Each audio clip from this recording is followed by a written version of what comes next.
Hello and welcome back to the channel. In this video I'll be somewhat on a rant regarding the gaming industry. It's scripted, yes, but only loosely, so I'll be doing a lot of freestyling. Why? Well, because there are namely some things that I need to get off my chest regarding the industry, and that's the main reason for this video. So without further ado, let's get into it, and let's start with the gaming industry itself. The gaming industry's rise to a multi-billion-dollar market has undeniably attracted a new wave of corporate leadership. Now, while this influx of resources could be perceived as beneficial, concern that some CEOs may prioritize short-term profits over long-term gamer and customer satisfaction was, well, justified. This pressure has led to rushed development cycles and monetization strategies that alienated the client, the gamer. A major bad consequence, mismanagement, which in turn leads to huge losses, which in turn has already led to the ruthless dismissal of employed developers who simply did and often couldn't do anything else but what was expected of them, all while the big CEOs, corporate CEOs of the company remain active and employed as if nothing's wrong, while it's their incompetent, short-sighted management and blind greed that's the cause of all the mismanagement, major losses, and huge unemployment wave. All right, regarding the games, a great example that to this day proves to be everything still wrong with the industry, the Avengers game. Besides 10 years of MCU success, it was decided not to utilize the MCU actors' likenesses in Marvel's Avengers. To me, this was a major red flag and a harbinger for how disgraceful, substandard a game it would be. Yes, it's true that licensing costs for A-list actors can be significant, and yes, they could have opted not to do so to optimize other aspects of the game, but exactly that didn't happen. The game was still hopefully substandard, which is an understatement. To my opinion, the focus should have lied on a polished, single-player, open-world based game experience with co-op elements for a start-off point.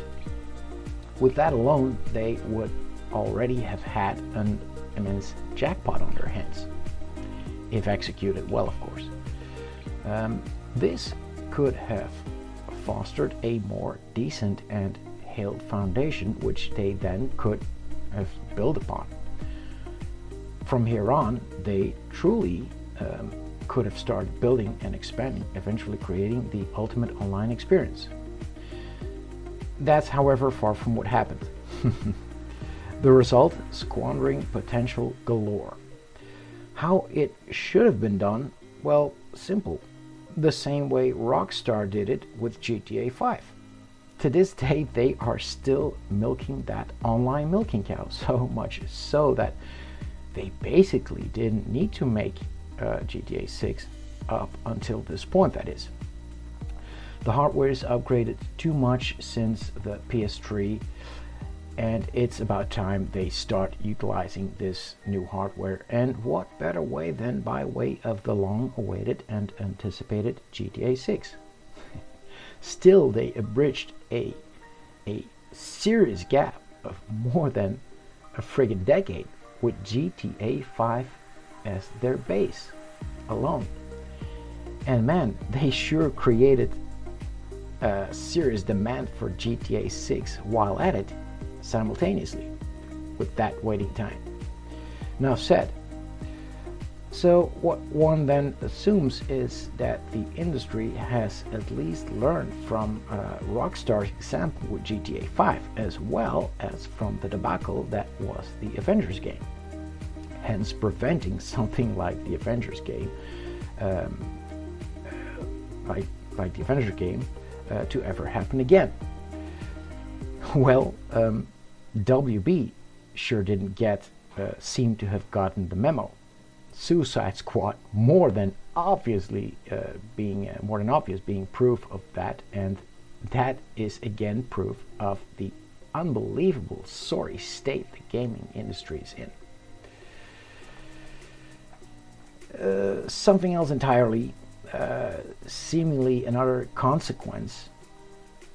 Let me be clear, I have no proof of this, but one would almost start to assume it is a consequence of the sorry state the gaming industry is in. First-person perspective games.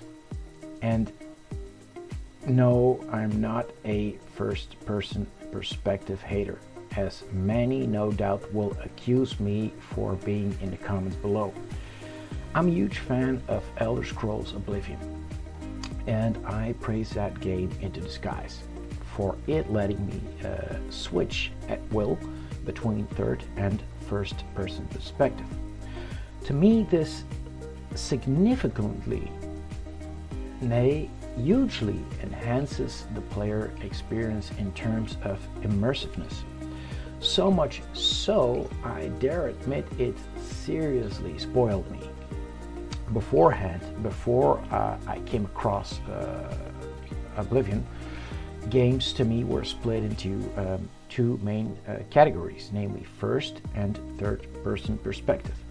And I predominantly was a third person perspective gamer, with of course some exceptions along the road, like for instance Terminator 2 on Mega Drive and Sega Genesis, Punisher on Game Boy, Half-Life on PC, and The Darkness on PlayStation, which then immediately come to mind.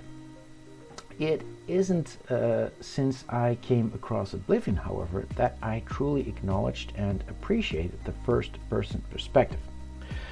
Specifically, how it, in addition to the third-person perspective, greatly enhanced my gaming experience in terms of immersiveness.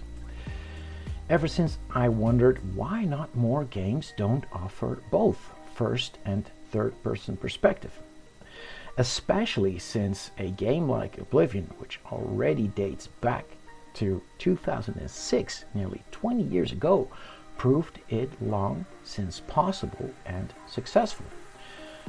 So, if the technology already allowed for it since then, there can only be one other reason: reducing expenses as much as possible. And that is exactly what I mentioned earlier, that the corporate CEO's goal is. They don't want to insert time and money into creating games. They merely want to generate as much income as possible by taking all the shortcuts possible, hence by investing as less costs, time, and effort as possible. My conclusion regarding the first-person perspective: it could very well coincidentally or not be considered a reason why more times it's opted nowadays, that is, not talking about back in the days, but nowadays, especially nowadays, to go for merely the first-person perspective, while in many cases third-person perspective would have proved a great addition as well. I'm talking games like the upcoming Indiana Jones game, Jurassic Park and Terminator games, Vampire the Masquerade, Bloodlines 2, A Quiet Place, etc. Here it utmost certainly would not have hurt to implement both first and third person perspective. No, on the contrary, because it would, especially regarding mainstream IPs like Indiana Jones, Jurassic Park, and Terminator, allow for these games to reach a wider and even the more mainstream and not necessarily solely gaming audience, many of whom would buy a game like Indiana Jones, for instance, to see Indy, merely to see Indy swing on and lash his whip. There's also simply no denying if games like the upcoming Indiana Jones, for instance, would have had both first and third person perspective at its disposal, it would make for an even more immersive experience than merely having one or the other. In this case, third person would have also seemed way much more obvious to implement from the start anyhow. Hey, why do we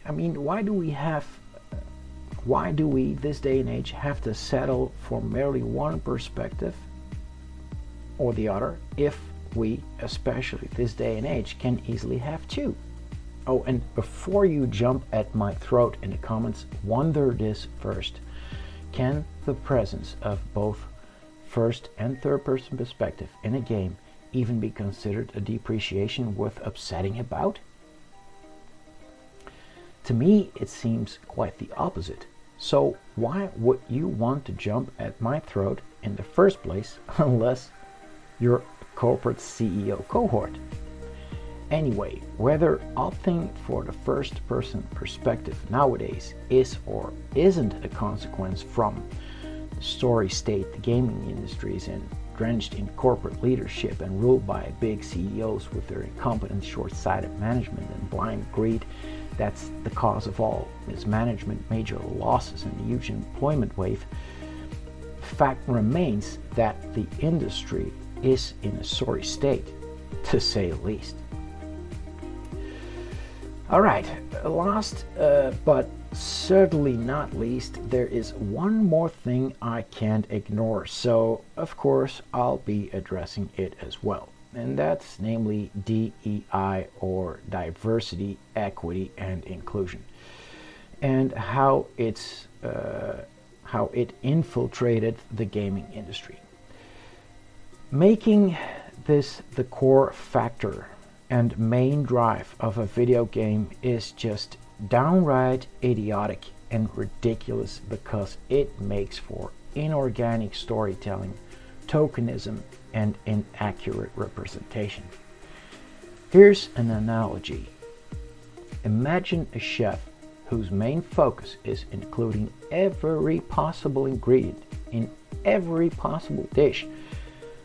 The result might be technically diverse, but not necessarily good. Great games need to focus on compelling stories, compelling storytelling, engaging mechanics, and enjoyable gameplay. Diversity and inclusion are important aspects, but they should complement these core elements, not replace them entirely. Alright, I've been lamenting enough time for my answer to it all. My answer to all the aforementioned, that is. And what is my answer to all the aforementioned? Well, solely support the developers that just want to make great and entertaining games, so that they can thrive and are able to employ some of the gaming creators that have been sacked by the big companies, and so that the gaming creators can put their passion back into games. Support the passionate developers and stop supporting those companies being cheapskates implementing DEI and microtransactions in their games, cheating, creating pay-to-win games, and sacking gaming creators in the process. Stop sponsoring those corporations and solely support the developers that just want to make great and entertaining games. Anyway, this was my rant regarding the sorry state of the gaming industry. Feel free to share your opinion in the comments below. Don't forget to like and subscribe. Take care, and until next time.